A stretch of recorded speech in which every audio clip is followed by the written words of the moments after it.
আপনার জীবনে কি সব আছে তবু কোথাও একটা অভাব রয়েছে? কাজ আছে, পরিবার আছে, সম্পর্ক আছে, হয়তো সম্মানও আছে, কিন্তু মাঝে মাঝে মনে হয় কিছু একটা নেই। এই কিছু একটা নেই অনুভূতিটাই মানুষের সবচেয়ে বড় গভীর অভিজ্ঞতা।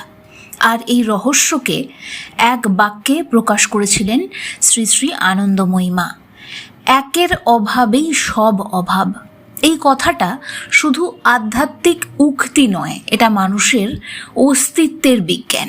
আমরা বাইরে হাজার জিনিস দিয়ে ভিতরের শূন্যতা ভরতে চাই। নতুন সাফল্য, নতুন সম্পর্ক, নতুন অভিজ্ঞতা, নতুন স্বপ্ন, কিন্তু কিছুদিন পর আবার সেই পুরনো শূন্যতা ফিরে আসে। কেন? কারণ যে অভাবটা আমরা অনুভব করছি সেটা কোনো বস্তু বা মানুষের অভাব নয়, সেটা একের অভাব। সেই এককে, তিনি সেই চিরসত্য যাকে বিভিন্ন নামে ডাকা হয়। ঈশ্বর, পরম ব্রহ্ম, মা, ঠাকুর, পরমাত্মা, নাম যাই হোক, ইঙ্গিত একটাই, যে সত্তাকে পেলে আর কিছু পাওয়ার প্রয়োজন থাকে না। এই কারণেই মা বলছেন, যাকে হৃদয়ে রাখলে শান্তি আসে তাকেই স্মরণ করতে হবে। এটা খুব গভীর নির্দেশ, কারণ আমরা সারাদিন অনেক কিছু স্মরণ করি।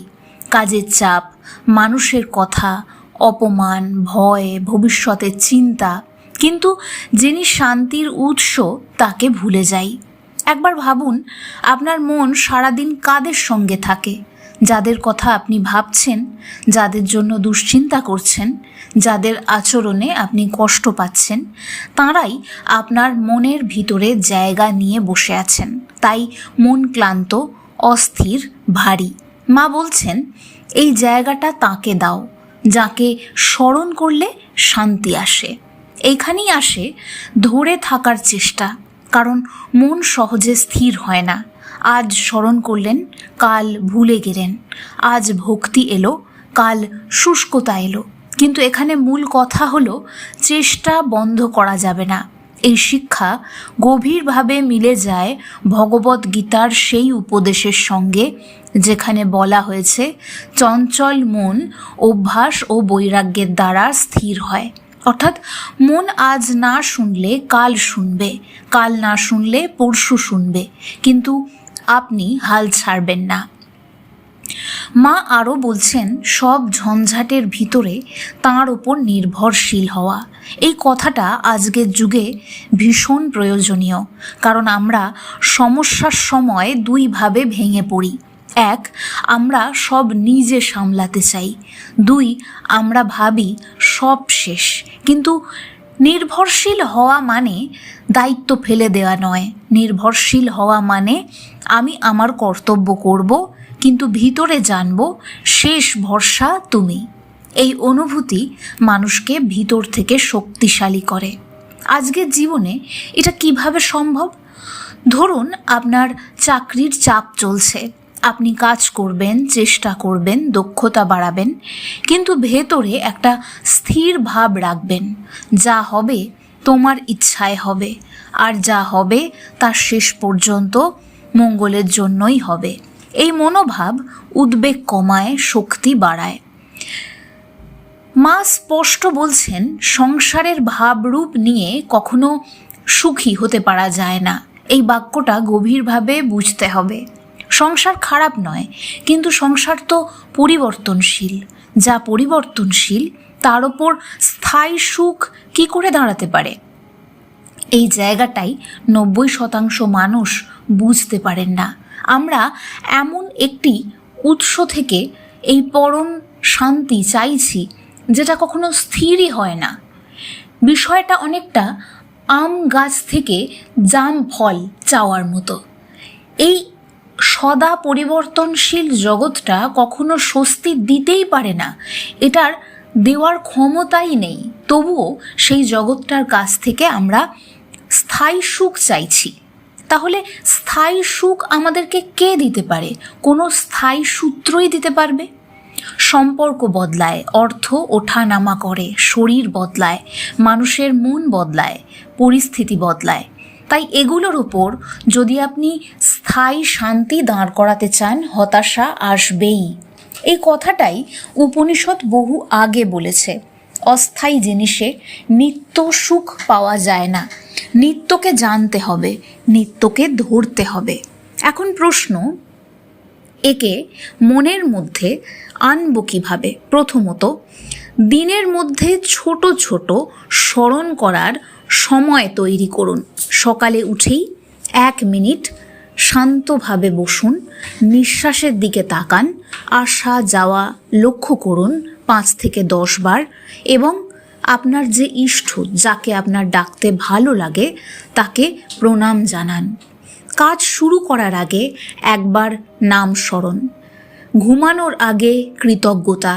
এই ছোট ছোট মুহূর্তগুলোই মনের দিক বদলে দেয়। দ্বিতীয়ত, মন যখন খুব অস্থির হবে তখন বড় সাধনা নয়, শুধু নাম নিন। শুধু বলুন মা, ঠাকুর, রাম, কৃষ্ণ। যে নামে হৃদয়ে সাড়া দেয়, যে নামে আপনি আপনার আবেগকে রাখতে পারবেন। মনে রাখবেন, নামের মধ্যেই শক্তি আছে। নাম হচ্ছে সেই শব্দ যা আপনাকে ব্রহ্মশক্তির সাথে যুক্ত করতে পারে। সেই জন্যই উপনিষদ বলেছে শব্দ ব্রহ্ম। তৃতীয়ত, মনের আবেদন নিবেদন তাকেই জানান, অর্থাৎ ভেতরের কথাগুলো তাকে বলুন। আপনি ভয় পাচ্ছেন, তাকে বলুন। আপনি রাগ করে আছেন, তাকে বলুন। আপনি কষ্টে আছেন, তাকেই বলুন। এই সত্য সংলাপই প্রার্থনা। চতুর্থত, সত্য পালন করুন। মা বলেছেন সত্য পালন, তাঁরই কথা স্মরণ। কেন? কারণ অসত্য মনকে ভেঙে দেয়, মনের জোরকে তিলে তিলে শেষ করে দেয়। সত্য মনকে একাগ্র করে। মিথ্যের মধ্যে থাকলে ধ্যান কখনো গভীর হয় না, ঈশ্বরের সঙ্গে সংযোগ কখনো তৈরি হয় না। পঞ্চমত, অন্তত তাঁর সঙ্গ করা। এর মানে শুধু মন্দিরে যাওয়া নয়, ভালো বই পড়া, সৎসঙ্গ শোনা, ভক্তিমূলক আলোচনা করা, নিঃশব্দে বসা, এই সবই তাঁর সঙ্গ। এখানে মা একটি অসাধারণ কথা বলছেন, তাকে ছেড়ে থাকবো না, এই চেষ্টা। এই বাক্যের মধ্যে প্রেম আছে, দৃঢ়তা আছে, ভক্তির জেদ আছে। কারণ সাধনা তো শুধু নিয়ম নয়, এটা ঈশ্বরের সঙ্গে সম্পর্ক তৈরি করা। আপনি যদি কাউকে সত্যিই ভালোবাসেন, তাকে বারবার ডাকতে চাইবেন। ঈশ্বরকে ডাকাও ঠিক তেমন, জোর করে নয়, হৃদয়ের টানে, আবেগ দিয়ে।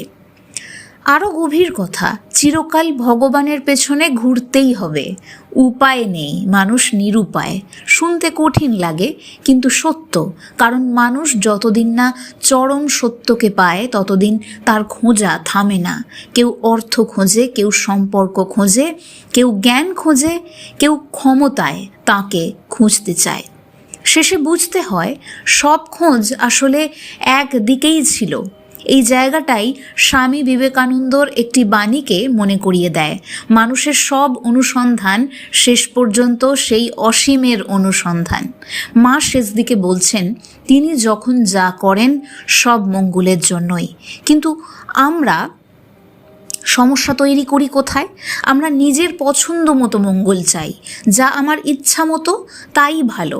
এই ধারণাটা ছেড়ে দিতে হবে।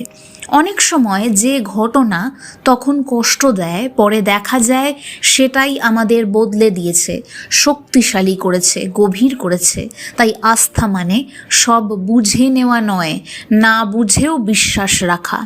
আজ যদি আপনি এই আলোচনা থেকে শুধু একটি বাক্যও নিয়ে যান, একের অভাবেই সব অভাব, তাহলে আপনার দৃষ্টিভঙ্গি সমগ্র জীবনের প্রতি বদলে যেতে পারে। যখন মন শূন্য লাগবে, বাইরে আরও কিছু জোগাড় করার আগে ভেতরে ফিরে দেখুন। যা কিছুর অভাব আপনি বোধ করছেন, সেখানে উত্তরটা একই। একের অভাবই সব অভাব। যাকে স্মরণ করলে শান্তি আসে, তাকে কি ভুলে যাচ্ছেন? আজ থেকেই শুরু করুন। খুব বড় কিছু নয়, দিনে 5 মিনিট তাকে স্মরণ করুন, মনের কথা বলুন, সমস্যার মাঝেও নির্ভর করুন, আর দেখুন ধীরে ধীরে অভাব বোধের জায়গায় কিভাবে শান্তি জন্মায়।